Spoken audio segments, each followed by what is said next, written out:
안녕하세요. 써니즈 오디오 채널입니다. 똑같은 것을 보더라도 사람마다 다른 관점으로 인식하고 바라보죠. 여기서 다른 관점이라는 것을 진리에 대한 이해 정도로 해석을 하고 그것을 의식 수준으로 해석하면 가지고 있는 지식이나 경험을 넘어선 세상을 대하는 태도와 연결됩니다. 오늘은 돈과 성에 대한 우리의 태도가 어떻게 의식 수준으로 연결되는지 살펴볼게요. 나는 돈과 성에 대해서 어떤 태도를 가지고 있는지 관찰해보면 도움이 될 것 같습니다. 치유와 회복, 데이비드 호킨스, 옴기니 박윤정, 출판사는 판미동입니다. 영적인 구도자들에게도 돈은 종종 갈등의 근원이 된다. 적어도 초기에는 그렇다. 그렇다면 우리는 돈을 어떻게 봐야 할까? 가르침이나 스승의 에너지 장에 따라 돈을 바라보는 시각도 달라질 수 있다. 돈에 대해서 떳떳하지 못할 수도 있고 돈을 소유하면 죄를 짓는 것 같은 마음이 들 수도 있다. 신이 우리를 파멸시킬지도 모른다는 생각에 돈을 소유한 자신을 미워할 수도 있다. 이런 생각은 모두 파괴적인 영향을 미친다. 진실과 관련해 수치가 아주 낮은 부정적인 에너지장에 있기 때문이다. 두려움 같은 더 높은 에너지장에서도 돈을 걱정과 불안, 공포를 동반하는 두려운 것으로 인식한다. 신의 징벌을 불러오는 비영적인 것으로 보고 증오와 분노, 불만의 근원으로 생각할 수도 있다. 그러면 영적인 집단들도 경쟁이나 응징의 수단으로 돈을 이용해 분노와 종교 전쟁을 불러일으킨다. 한편 자부심의 단계에서는 돈을 신이 주는 신분의 상징으로 받아들인다. 신이 우리를 사랑할수록 돈도 더 많이 준다고 여긴다. 이런 생각은 의식 속에서 진행되는 팽창의 과정에서 비롯된다. 의식 지도에서 높은 단계로 올라갈수록 돈에 덜 집착한다. 해방되었기 때문에 돈에 더 이상 지배당하지 않는다. 이런 에너지장의 신은 자유의 존재이므로 돈을 소유해도 마음이 불편하지 않다. 우리가 돈을 소유하건 말건 신은 신경 쓰지 않는다고 여기기 때문이다.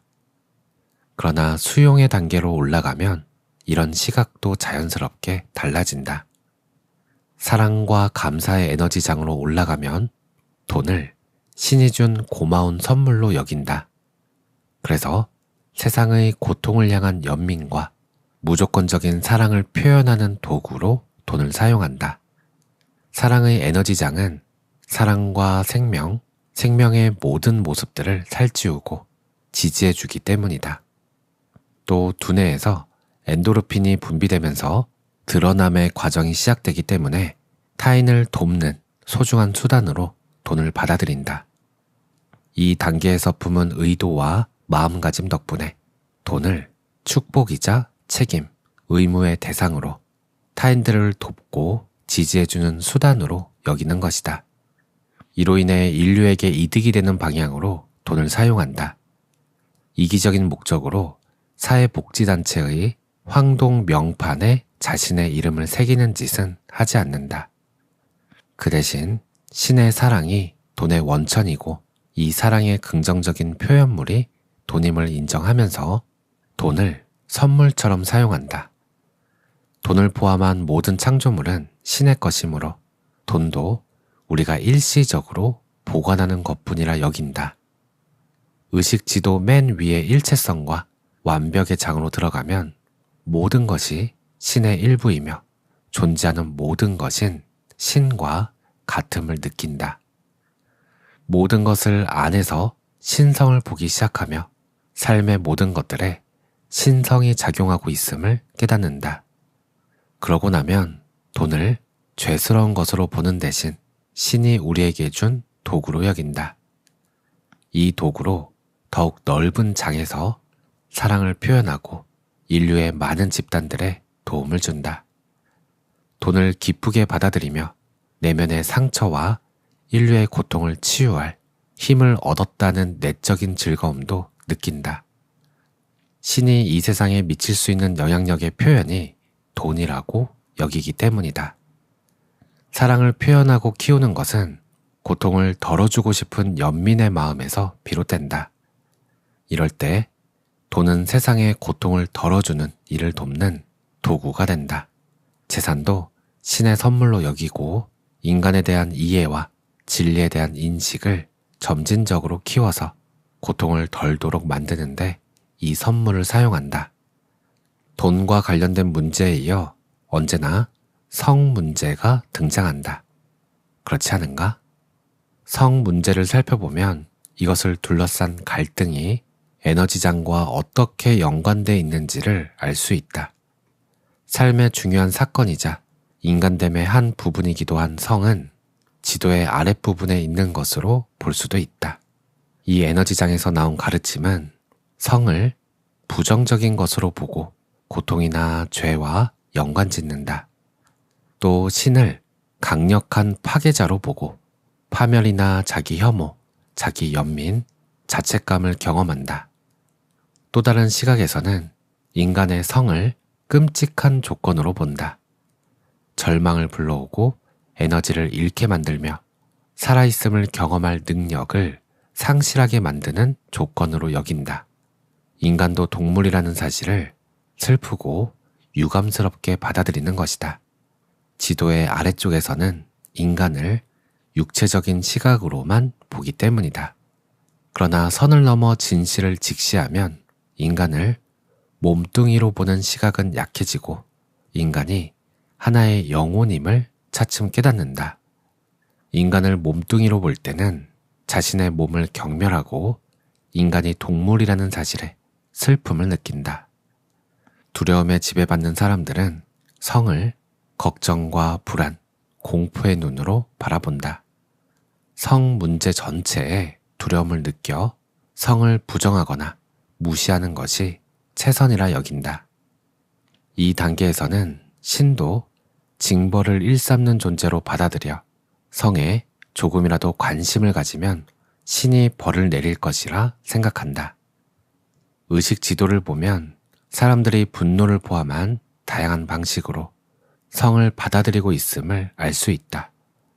성적인 매력을 이용하는 사람들도 있고 자신의 성욕을 증오하는 이들도 있다. 성에 대해 종교적으로 왜곡된 시각을 가진 악마적인 집단도 있고 과도한 성적 관심과 유혹에 대해 전도된 생각을 갖고 있는 이들도 있다. 이들은 성의 중요성을 지나치게 부풀려서 표현한다. 진실의 단계에서는 성을 어떻게 받아들일까? 이 단계에서는 성을 영적인 관점에서 바라보고 다루기 시작한다.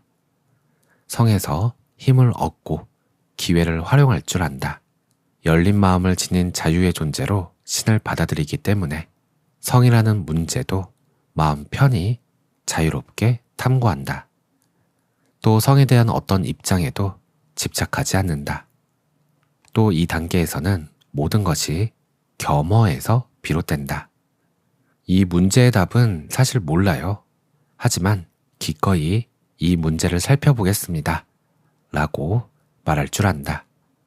이런 자발성은 긍정적인 에너지장에 들어있기 때문에 성도 유익하고 희망적이며 가망성 있는 탐구 주제로 본다.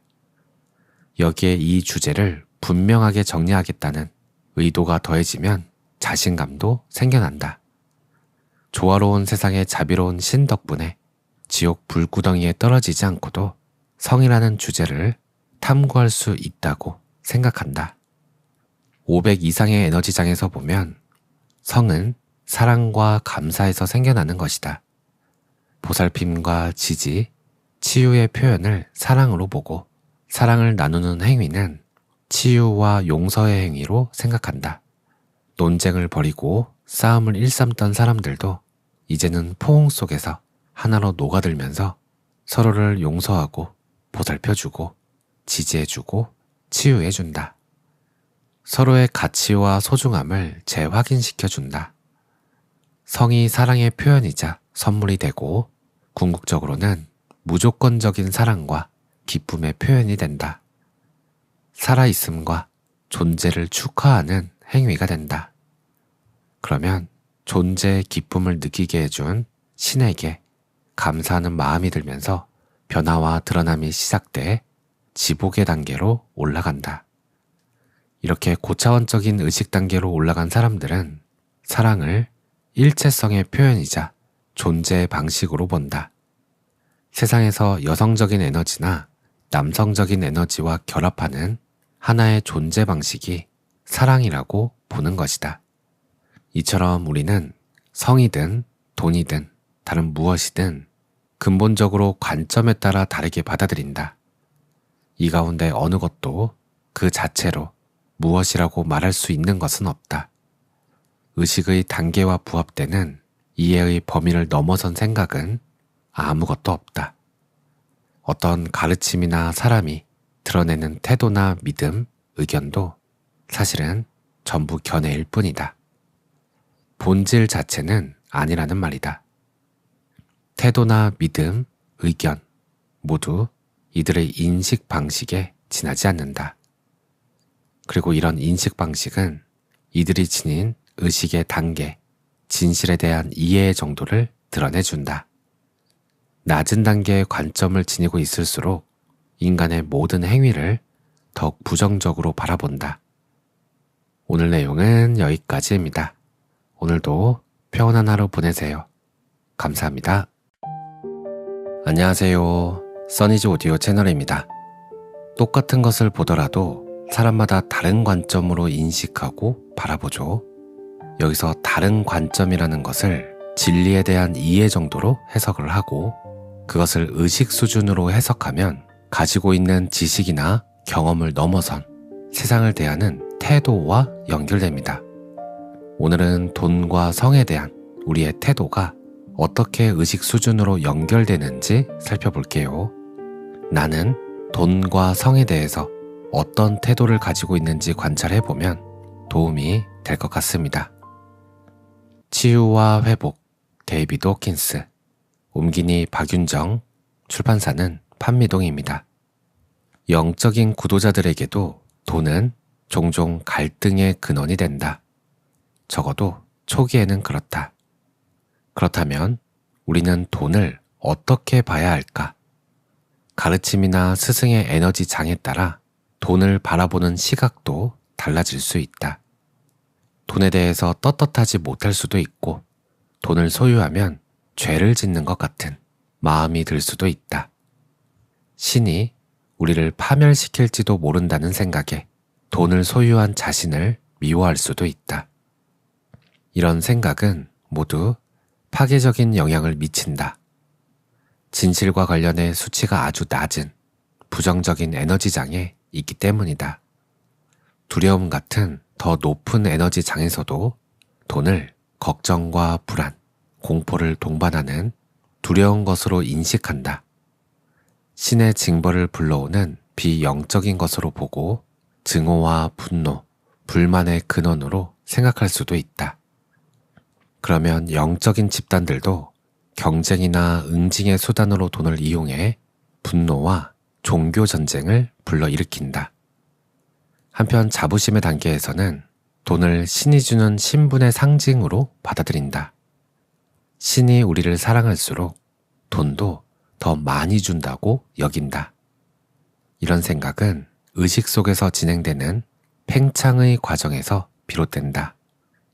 의식 지도에서 높은 단계로 올라갈수록 돈에 덜 집착한다. 해방되었기 때문에 돈에 더 이상 지배당하지 않는다.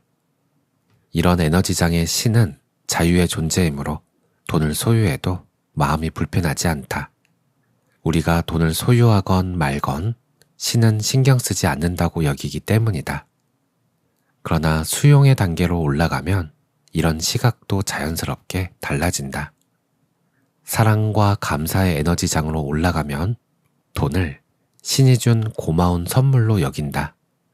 그래서 세상의 고통을 향한 연민과 무조건적인 사랑을 표현하는 도구로 돈을 사용한다. 사랑의 에너지장은 사랑과 생명, 생명의 모든 모습들을 살찌우고 지지해주기 때문이다. 또 두뇌에서 엔도르핀이 분비되면서 드러남의 과정이 시작되기 때문에 타인을 돕는 소중한 수단으로 돈을 받아들인다. 이 단계에서 품은 의도와 마음가짐 덕분에 돈을 축복이자 책임, 의무의 대상으로 타인들을 돕고 지지해주는 수단으로 여기는 것이다. 이로 인해 인류에게 이득이 되는 방향으로 돈을 사용한다. 이기적인 목적으로 사회복지단체의 황동 명판에 자신의 이름을 새기는 짓은 하지 않는다. 그 대신 신의 사랑이 돈의 원천이고 이 사랑의 긍정적인 표현물이 돈임을 인정하면서 돈을 선물처럼 사용한다. 돈을 포함한 모든 창조물은 신의 것이므로 돈도 우리가 일시적으로 보관하는 것뿐이라 여긴다. 의식지도 맨 위의 일체성과 완벽의 장으로 들어가면 모든 것이 신의 일부이며 존재하는 모든 것인 신과 같음을 느낀다. 모든 것을 안에서 신성을 보기 시작하며 삶의 모든 것들에 신성이 작용하고 있음을 깨닫는다. 그러고 나면 돈을 죄스러운 것으로 보는 대신 신이 우리에게 준 도구로 여긴다. 이 도구로 더욱 넓은 장에서 사랑을 표현하고 인류의 많은 집단들에 도움을 준다. 돈을 기쁘게 받아들이며 내면의 상처와 인류의 고통을 치유할 힘을 얻었다는 내적인 즐거움도 느낀다. 신이 이 세상에 미칠 수 있는 영향력의 표현이 돈이라고 여기기 때문이다. 사랑을 표현하고 키우는 것은 고통을 덜어주고 싶은 연민의 마음에서 비롯된다. 이럴 때 돈은 세상의 고통을 덜어주는 일을 돕는 도구가 된다.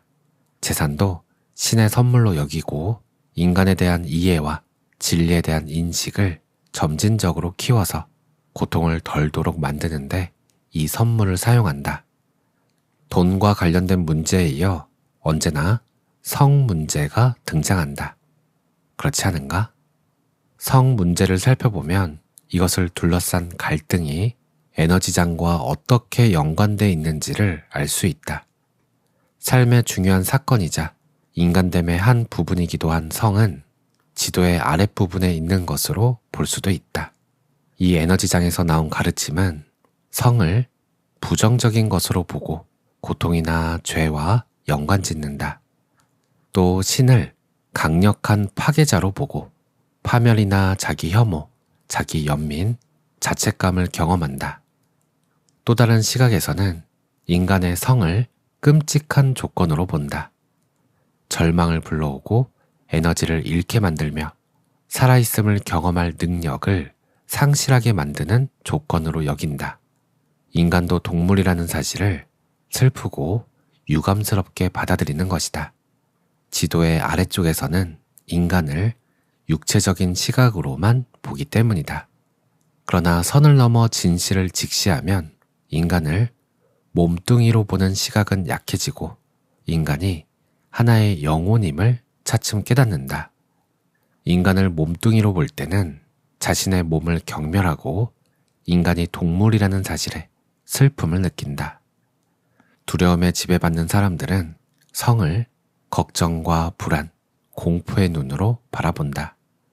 성 문제 전체에 두려움을 느껴 성을 부정하거나 무시하는 것이 최선이라 여긴다. 이 단계에서는 신도 징벌을 일삼는 존재로 받아들여 성에 조금이라도 관심을 가지면 신이 벌을 내릴 것이라 생각한다. 의식 지도를 보면 사람들이 분노를 포함한 다양한 방식으로 성을 받아들이고 있음을 알 수 있다. 성적인 매력을 이용하는 사람들도 있고 자신의 성욕을 증오하는 이들도 있다.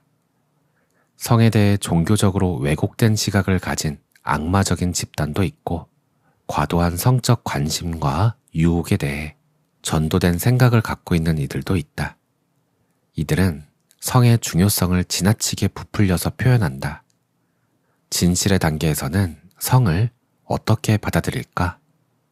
이 단계에서는 성을 영적인 관점에서 바라보고 다루기 시작한다. 성에서 힘을 얻고 기회를 활용할 줄 안다. 열린 마음을 지닌 자유의 존재로 신을 받아들이기 때문에 성이라는 문제도 마음 편히 자유롭게 탐구한다. 또 성에 대한 어떤 입장에도 집착하지 않는다. 또 이 단계에서는 모든 것이 겸허에서 비롯된다. 이 문제의 답은 사실 몰라요. 하지만 기꺼이 이 문제를 살펴보겠습니다. 라고 말할 줄 안다. 이런 자발성은 긍정적인 에너지장에 들어있기 때문에 성도 유익하고 희망적이며 가망성 있는 탐구 주제로 본다. 여기에 이 주제를 분명하게 정리하겠다는 의도가 더해지면 자신감도 생겨난다. 조화로운 세상의 자비로운 신 덕분에 지옥 불구덩이에 떨어지지 않고도 성이라는 주제를 탐구할 수 있다고 생각한다. 500 이상의 에너지장에서 보면 성은 사랑과 감사에서 생겨나는 것이다. 보살핌과 지지, 치유의 표현을 사랑으로 보고 사랑을 나누는 행위는 치유와 용서의 행위로 생각한다. 논쟁을 벌이고 싸움을 일삼던 사람들도 이제는 포옹 속에서 하나로 녹아들면서 서로를 용서하고 보살펴주고 지지해주고 치유해준다. 서로의 가치와 소중함을 재확인시켜준다. 성이 사랑의 표현이자 선물이 되고 궁극적으로는 무조건적인 사랑과 기쁨의 표현이 된다. 살아있음과 존재를 축하하는 행위가 된다. 그러면 존재의 기쁨을 느끼게 해준 신에게 감사하는 마음이 들면서 변화와 드러남이 시작돼 지복의 단계로 올라간다. 이렇게 고차원적인 의식 단계로 올라간 사람들은 사랑을 일체성의 표현이자 존재의 방식으로 본다. 세상에서 여성적인 에너지나 남성적인 에너지와 결합하는 하나의 존재 방식이 사랑이라고 보는 것이다. 이처럼 우리는 성이든 돈이든 다른 무엇이든 근본적으로 관점에 따라 다르게 받아들인다. 이 가운데 어느 것도 그 자체로 무엇이라고 말할 수 있는 것은 없다.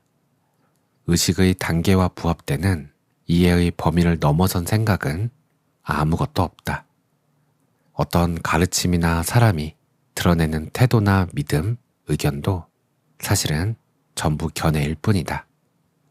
본질 자체는 아니라는 말이다.